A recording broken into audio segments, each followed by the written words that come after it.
ओम शांति। प्रिय आत्माओं, बहनों और भाइयों,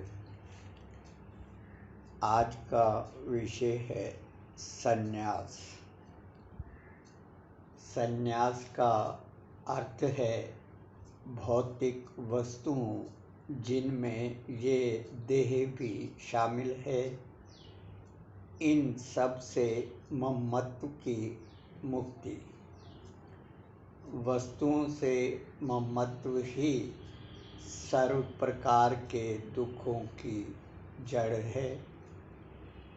वस्तुओं का अभाव दुख देता है। वस्तुओं का बाहुल्य तृष्णा बढ़ाता है। इस प्रकार दोनों रीति से दुख मिलता है।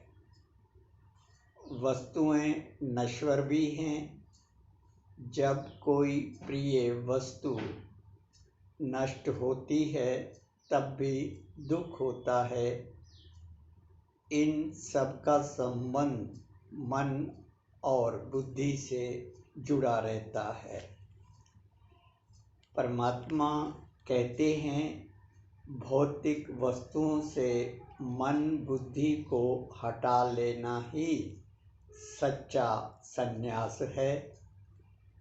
कर्म योगी सर्व वस्तुओं का उपयोग तो करता है, लेकिन ममत्व रहित होकर। कर्म योगी की प्रसन्नता अप्रसन्नता का संबंध वस्तु जगत से टूट जाता है। संन्यास का उल्टा अर्थ। विस्मृति को प्राप्त मनुष्य आत्माओं ने संन्यास का उल्टा अर्थ उठा लिया। उसने संन्यास का अर्थ दुनिया से भाग जाना लगाया। अब दुनिया से भागकर जाएं कहाँ? इसलिए वह आबादी से भाग निर्जन जंगल में चला गया। कहता है, मैं सन्यासी बन गया हूँ। लोगों ने कहा, हाँ, ये सन्यासी बन गया है। अब भूख लगी। सन्यासी कहता है, मेरे लिए भोजन लाओ।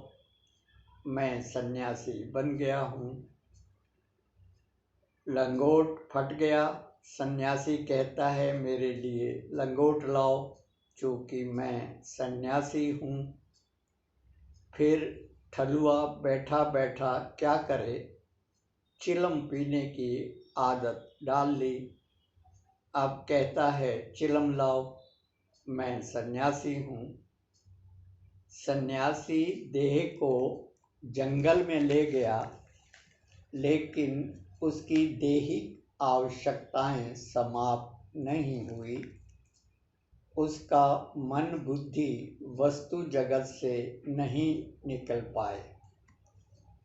मन बुद्धि जंगल में नहीं बस पाए, क्योंकि उनके मन बुद्धि ने संन्यास स्वीकार नहीं किया। उसने स्थूल त्याग को संन्यास समझ लिया। सूक्ष्म में बसी तृष्णा रूपी जड़ को वैसे ही बने रहने दिया। जड़ फिर फूटने लगी। पहले जंगल में घास फूस की झोपड़ी बनी, फिर वह ईंट पत्थर की बन गई। धीरे धीरे झोपड़ी मठ में बदल गई। सन्यासी को मज़ा आ गया। बिन कमाए सब कुछ मिलने लगा। अब शहर की आबादी मठ में आने लगी। सन्यासी की पूजा होने लगी। वह समझने लगा कि ये सन्यास का फल है। वह भूल गया कि उसका सन्यास फिर से छद्म वेशधर माया जाल में फंस गया है। अब तुम सन्यासी नहीं, बल्कि रायल भिखारी बन गया है। सन्यासी सब कुछ छोड़कर भागा, फिर फंस गया। लेकिन अब वह अपने आप को फंसा हुआ नहीं मानता। सन्यासी नहीं फंसा, बल्कि परमात्मा को उसने फांस लिया है। ऐसा भ्रम उसकी बुद्धि में बैठ गया है। यही तो माया जाल है। सन्यासी को अपने मठ और उसमें पड़ी वस्तुओं से उतना ही मोह है जितना कि आपको अपने मकान और वस्तुओं से। सन्यासी को अपने चेले चेलियों से उतना ही मोह होता है जितना कि आपको अपने बच्चों से।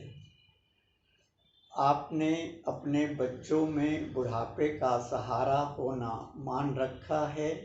सन्यासी ने वही भावना अपने चेले चेलियों में रखी है।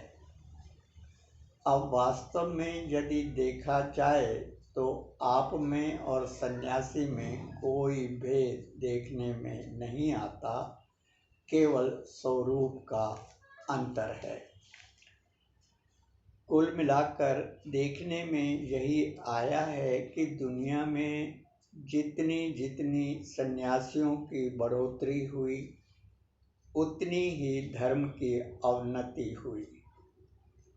धर्म के नाम पर सन्यासी बढ़े तब उन्नति होनी चाहिए थी। फिर ये उल्टा कर्म कैसे हो गया? यदि इस समस्या पर स्वतंत्र चिंतन किया जाए तब सत्य की खोज शुरू हो गई मानी जाएगी। देहिक संबंधी सामने बैठे हों, वस्तुएं आसपास बिखरी पड़ी हों, फिर देहों में ममत्व पैदा न हो, वस्तुओं में भोग इच्छा उत्पन्न न हो, ऐसे कर्मयोगी को ही सन्यासी कहा जाता है। बहादुर उसे कहेंगे जो युद्ध के मैदान में डटा रहे। भला भगोड़ों को भी कभी बहादुर कहा जाता है? भगवान कहते हैं, समस्त प्रकार की कामनाओं एवं वासनाओं का बसेरा मन बुद्धि में होता है। आत्मा जब तक देह में रहती है उसे भोजन, विश्राम, वस्त्र, मकान आदि सब कुछ आवश्यक होता है। इन सब की आवश्यकता हर जगह पड़ती है, चाहे शहर में रहो अथवा जंगल में। फिर सन्यास के नाम पर जंगल में जाने का मतलब क्या है? कर्मयोगी इन सब की व्यवस्था निज पुरुषार्थ द्वारा स्वयं अर्जित करता है। कर्म सन्यास धर्म में बाधक नहीं है, बल्कि सहयोगी है।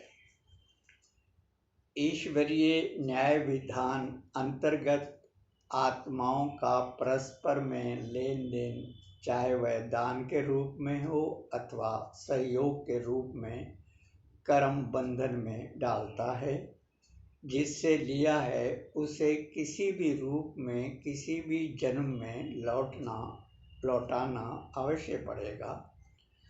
इसलिए ईश्वरीय मार्ग के नाम पर दान तथा सहयोग के बल पर जीने वाला कभी भी कर्म बंधनों से मुक्त नहीं हो पाता, फिर चाहे वह सन्यासी हो अथवा धर्मगुरु। अच्छा, ओम शांति।